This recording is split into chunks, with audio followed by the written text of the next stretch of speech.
तन लाखों वार करी ना, गोसैया से पहली तय मोर रहना। याद कर जे दिन माया जोर रही ना, राजा जी से पहली तय मोर रहना। मोर समझे नहीं मजबूरी, मोर दिल मचलाए छुरी, शादी करके तैहा बड़े ऐठत रही तजबूरी।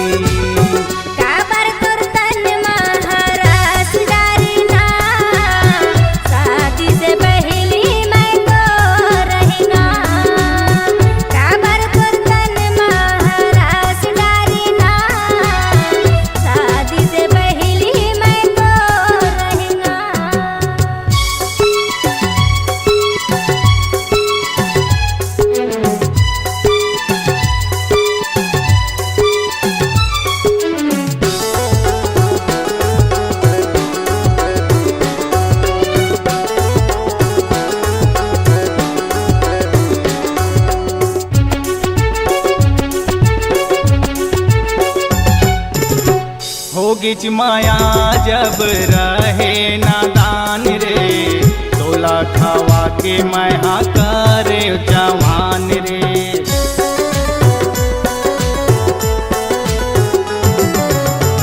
रहे कुंवारी तोर रखत रहे मन रे, होगी से शादी होगे दूसर के धन रे। जाए दे बात अब छोड़ दे बात, मोला जन बोलाबे जपोरा बरे आके रानी मनला मोर हंसाबे। भागे खातिर संग माँ तैयार रहे ना, गोसैया से पहली तय मोर रहना।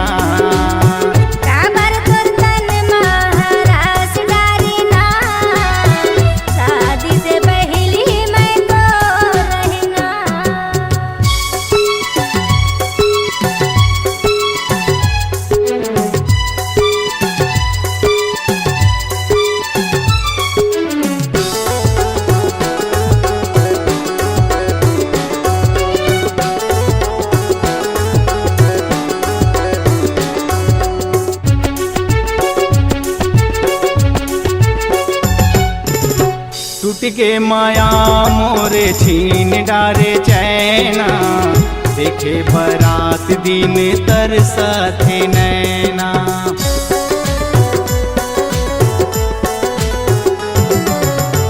तोर से ज्यादा मैं याद करत हूँ, का करूँ दादा की इज्जत रखे हाँ। 24 घंटा तोर सुरता कैसे मैं भुलावा, ऐसे लगत है मोला कछु खाके मैं मर जाऊं।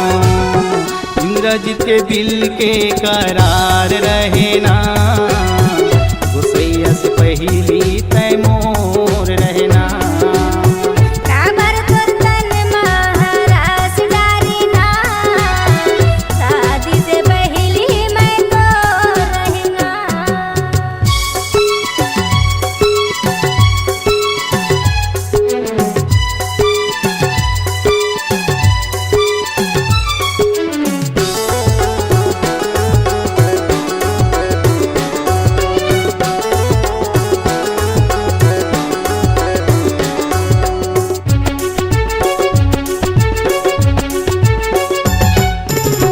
माया के धोखा माँ कल्पत है जिनगानी, पहली सिखाए मोला माया करल रानी।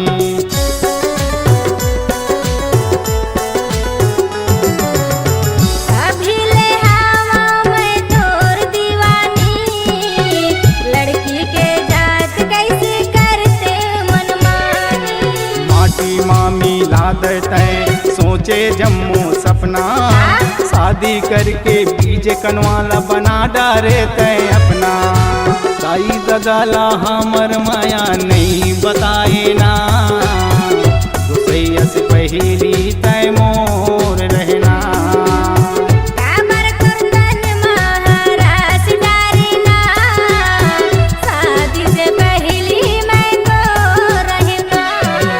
समझे नहीं मजबूरी, मोर दिल मचलाए छुरी, शादी करके तैहा बड़े ऐठत रही पूरी। पी के तन लखुआर करना, शादी से पहली तय मोर रहना। याद कर जे दिन माया तोर रही ना, गोसैया से पहली तय मोर रहना। शादी से पहली तय मोर रहना। गोसैया से पहली